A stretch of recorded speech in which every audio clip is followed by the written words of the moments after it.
हमारी भारतनी गुजरातनी नारी है। जय साल तारी ले चार माथे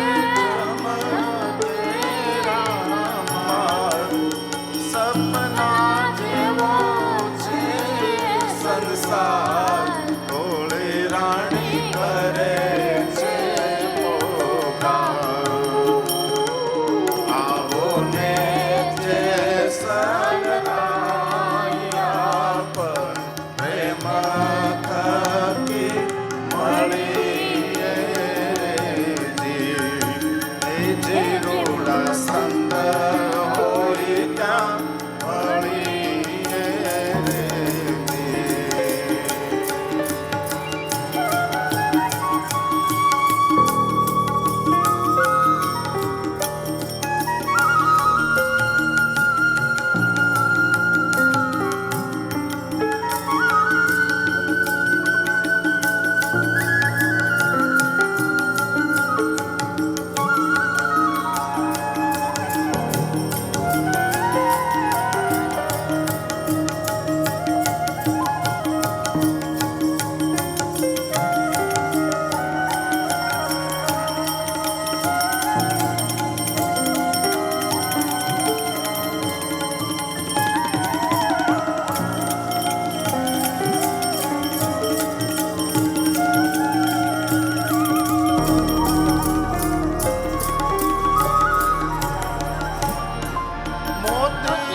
સંદેશ આવ્યો. તેથી વિષ્ણુ દેવતાઓને કહે છે, હે દેવતાઓ, શિવાર્ચન અને શિવ પૂજનમાં ભસ્મ પ્રધાન છે. વિષ્ણુ ભગવાન દેવતાઓને અને બ્રહ્માને કહે છે, હે બ્રહ્મા દેવતાઓ, મહાદેવના ભક્તો માટે મહાદેવનું આપેલું કોઈ શ્રેષ્ઠમાં શ્રેષ્ઠ વરદાન હોય, રમ રુદ્ર રોગ નાશાય ધન્વંતરી હે રુદ્ર. એ શંકરનું વરદાન છે. રુદ્રાક્ષ શું છે? કોઈ સામાન્ય વસ્તુ નથી, એ શંકરનું વરદાન છે. આ શ્લોક મહાદેવના મુખમાંથી પ્રગટ થાય છે. શંકરે ખુદે મહેશ્વરીને કહ્યું છે, શ્રૂયતામ તો મહેશા, હે મહેશ્વરી સાંભળો તમે, રુદ્રાક્ષ મહિમા શિવે કથયામિ તવ પ્રીત્યા ભક્તાનામ હિતકામ. મારા ભક્તોના હિત માટે, મારા ભક્તોની કામનાની પૂર્તિ માટે, હે મહેશ્વરી, માનવ માત્રનું કલ્યાણ કરનાર રુદ્રાક્ષનું હું તમને મહિમા કહું છું.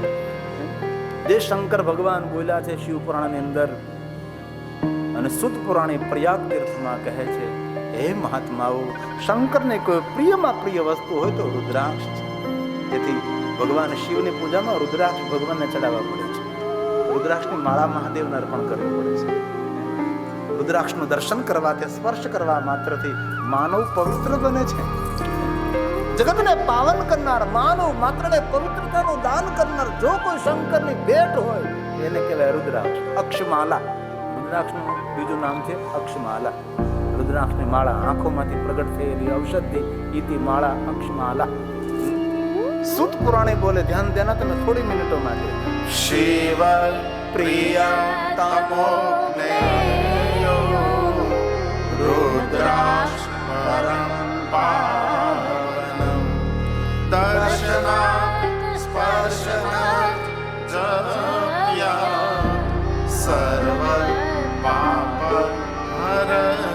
સર્વ પાપને હરનાર શંકરની કોઈ ભેટ આ રુદ્રાક્ષ છે. હવે એક મહત્વની વાત છે, ધ્યાન દેજો. જે માણસો ધ્યાન ન કરી શકે, યજ્ઞો ન કરી શકે, મોટી મોટી પૂજાઓ ન કરી શકે, તે જો રુદ્રાક્ષને ધારણ કરે, યાતિ પરમામ ગતિ સર્વ પાપ વિનિર્મુક્તા. આ શિવનું વચન છે. જે માણસો ધ્યાન ન કરી શકે, સૌ થોડા ધ્યાન કરી શકે, સૌ થોડા યજ્ઞો કરી શકે, ભલામણ એ તો સમર્થ કોઈ મહાપુરુષ હોય એ સૌ ધ્યાન કરે, યજ્ઞ કરે. બાકી સામાન્ય જન માટે શું ભાઈ? જે માણસો ધ્યાન યજ્ઞ પૂજા નથી કરી શકતા તેના માટે વરદાન આપ્યું છે. ધ્યાન જ્ઞાન મુક્તો રુદ્રાક્ષ ધાર્યેતુ યઃ સર્વ પાપ વિનિર્મુક્ત યાતિ પરમાગતિ. એમની પરમ ગતિ થાય છે. કભી અધોગતિ નહીં, તેની પરમ ગતિ થાય છે. તેથી જન્મથી લઈને મૃત્યુ સુધી રુદ્રાક્ષ પહેરાય છે. કોઈ પણ જાતિના, કોઈ પણ જ્ઞાતિના, કોઈ પણ વર્ણના, કોઈ પણ દેશના, પવિત્ર અપવિત્ર અવસ્થામાં, ઘરમાં, વનમાં, શમશાનમાં, કોઈ બી અવસ્થામાં સદૈવ રુદ્રાક્ષ ધાર્યા અધિકારો સર્વેશામ. રુદ્રાક્ષ પ્રતિ બહુ ખોટી વાતો લોકોમાં થઈ છે. એ તો બ્રાહ્મણ જ પહેરી શકે, પાછોળી પુરુષો પહેરી શકે, પાછા પરણેલા પુરુષો ન પહેરી શકે. એમાં નારી તો સ્પર્શ ન કરે, એવું કોને કહ્યું? શુદ્રની નારી પણ રુદ્રાક્ષને પહેરી શકે છે. જે અપવિત્રતાનું વર્ણન હું અહીંથી કરી ન શકું ને એવી અપવિત્ર અવસ્થામાં રુદ્રાક્ષ પહેરે. શબ્દ મર્યાદા હોય મારી, એવી અપવિત્ર અવસ્થામાં રુદ્રાક્ષ પહેરાય. માનવ માત્ર રુદ્રાક્ષ પહેરવાનો અધિકારી છે. જન્મથી મૃત્યુ સુધી. અરે આપણા શિવપુરાણમાં તો એમ કહ્યું કે કોઈ વડીલનું મૃત્યુ થાય અને એ વડીલે જો રુદ્રાક્ષની માળા પહેરી, દાદો હોય કે દાદી હોય, તો રુદ્રાક્ષની માળા તેને લેવી, રુદ્રાક્ષ માળા સાથે અંતિમ યાત્રા કરાવો, શમશાન સુધી લઈ જાઓ, અગ્નિ સંસ્કાર રુદ્રાક્ષની માળા સાથે કરો. રુદ્રાક્ષની માળા તેના અંગ પરથી લેવી. કોઈ પણ દાદા દાદીનું ક્યારેય પણ અવસાન થાય, તેમને જો રુદ્રાક્ષની માળા પહેરી હોય તો રુદ્રાક્ષની માળા સાથે તેને અંતિમ યાત્રા કરાવો. પણ એમાં જો સોનામાં બનાવેલી હોય તો તમે સમજદાર માણસો છો એટલે મને બહુ ગમ્યું, તો ધીમેકથી લઈ લેવી, ધીમેકથી લઈ લેવી. તમારો કહેવાનો અર્થ એ છે કે રુદ્રાક્ષ માનવ માટે બહુ કલ્યાણ કરે. રુદ્રાક્ષ ને જપેન મંત્ર પૂર્ણ કોટી ગણું ભવે. જો બહુ સરસ વાત છે. લોકો એમ કહે ને કે શંકરનો મંત્ર હોય તો જ રુદ્રાક્ષની માલાથી થાય, ત્યાં જુઠ્ઠી વાત પડે છે. કોઈ પણ દેવનો મંત્ર, કોઈ પણ દેવીનો મંત્ર રુદ્રાક્ષની માલાથી કરી શકે છે.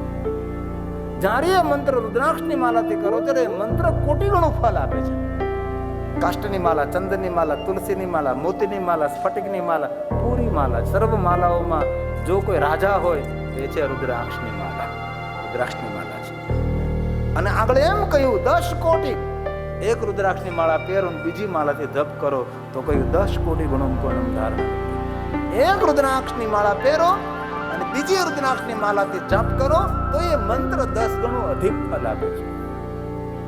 ઘણા માણસો એમ કે માલા કરવાથી ભગવાન મળે, ભગવાન માલા કરો કે ન કરો ન મળે. પણ આ એક મહાવિજ્ઞાન છે. મનને સ્થિર કરનાર, માઇન્ડ બેલેન્સ કરનાર, હૃદયના ધબકારને રિધમમાં લાવનાર શ્રેષ્ઠમાં શ્રેષ્ઠ કોઈ યોગ પદ્ધતિ હોય તો માલા છે. માલા આમ શા માટે ભાઈ પહેલી છોડી દેવાનું, છેલ્લે છોડી દેવાનું? આમ જ કેમ? અંગૂઠાનો સપોર્ટ ને આમ જ કેમ ફેરવવાનું? ક્યારે ચિંતન નથી કરતા. પણ માલા કરનારાનો વિરોધ, એની ટીકા કરવાની, સત્સંગમાં આવનારા માણસોની ટીકા કરવાની, નિંદા કરવાની મંદિરો જાનારામાં હું મને ભગવાનમાં રસ નહીં, મને સત્સંગમાં બહુ રસ નહીં, મને કે સાધુ સંતોમાં માળામાં, એ આપણને ન ગમે. જીવડા પર છે ને ટબ્બા ટબ્બા જેવડા, આમ તો મારું ન બોલાય એવું બધું, ત્યારે તને ભગવાન બહુ સાંભળશે. અમારા પુનિત મહારાજના શબ્દો છે, અમારા પુનિતના શબ્દો છે, પુનિતના. જ્યારે મુશ્કેલી આવી પડે ત્યારે તને યાદ કરે. જ્યારે મુશ્કેલી આવી પડે ત્યારે તને યાદ કરે. સુખમાં સૌ વિસરે તને, દુઃખોમાં યાદ કરે. જ્યારે મુશ્કેલી આવી પડે ત્યારે તને યાદ કરે. ત્યારે તને યાદ કરે. તેથી માનવ માત્ર રુદ્રાક્ષ પહેરી શકે છે. કોઈ પણ દેવનો મંત્ર, કોઈ પણ દેવીનો મંત્ર રુદ્રાક્ષની માલાથી કરી શકાય છે. આ શિવ મહાપણ ગર્જના કરી કરીને કહે છે. જ્યારે માનવ રુદ્રાક્ષને ધારણ કરે છે ત્યારે માનવ પૂર્ણ પવિત્ર માનવ છે. અપવિત્રતાને પવિત્રતાનો દાન કરનાર શંકરની ભેટ ઇતિ રુદ્રાક્ષ. શિવપુરાણમાં તો બહુ મોટું ચરિત્ર છે. એક મુખથી લઈને 14 મુખ સુધીનું વર્ણન શિવપુરાણમાં છે. એક મુખી શિવનું સ્વરૂપ છે, 2 મુખી મહાદેવ છે, 3 મુખી બ્રહ્મા વિષ્ણુ મહેશ.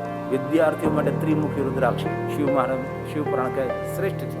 કોઈ પણ વિદ્યા પ્રાપ્ત કરવા વાળા વિદ્યાર્થી માટે 4 મુખી રુદ્રાક્ષ બ્રહ્મા, 5 મુખી પંચાનન ભગવાન શંકર, 6 મુખી કાર્તિક, 7 મુખી કામદેવ, 8 મુખી ભૈરવ, 9 મુખી નવદુર્ગા, 10 મુખી વિષ્ણુ, 11 મુખી રુદ્ર, 11 રુદ્રો, 12 મુખી 12 સૂર્ય, 13 મુખી વિશ્વદેવ, 14 મુખી પરમ સદાશિવ.